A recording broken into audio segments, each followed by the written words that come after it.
na muling makakakita ang 3 taong gulang na babae sa Maguindanao matapos tanggalan ng 2 mata dahil sa cancer. Pero hindi pa dyan natatapos ang kanyang kalbaryo. May nakita rin kasing tumor sa kanyang ulo. Para bigyan ng mukha ang Balita Mobile Journal, Yeda Pascual.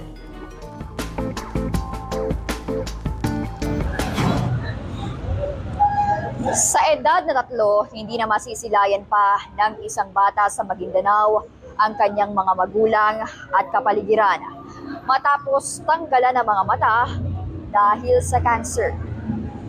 Siya si Jehan, bunsong anak ni Junaira at Datu Manut. Ayon sa kanyang ina, napansin nila na may kakaiba sa kaliwang mata ng anak noong 7 buwan na ito. Madalas nagluluha hanggang sa namaga at lumuwa. Kinalauna nadamay na rin pati ang kanyang kanang mata. Si Jehan pala ay may cancer sa mata o retinoblastoma. Nalungkot din po ako kasi sabi ng doktor kung hindi maalis, ma'am, mas malala yung mangyari sa kanya. Kung hindi maalis yung mata niya.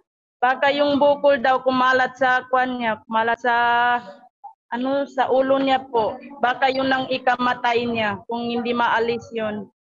Ang retinoblastoma ay tumor sa mata. Ito ay nabubuo sa retina o lining sa mata na siyang dinadaanan ng liwanag para makakita ang isang tao. Pagkaduling panlalabo ng paningin at pagkakaroon ng puti sa gitna ng mata ang ilan sa mga sintomas nito. Kadalasan, mga bata ang tinatamaan ng cancer na ito. Kahit na tinanggal na ang parehong mata ni Jehan, kinakailangan niya ulit na sumailalim sa operasyon dahil may nakitang isa pang tumor sa kanyang ulo. Hindi po ako okay. Nakita ko yung anak ko lumuha. Sobrang naaawa na po ako sa anak ko. Kasi ang bata-bata pa niya, ma'am. Ganyan ang nangyari sa kanya. Bata pa niya, ma'am, para magkaranas ng ganyan, ma'am.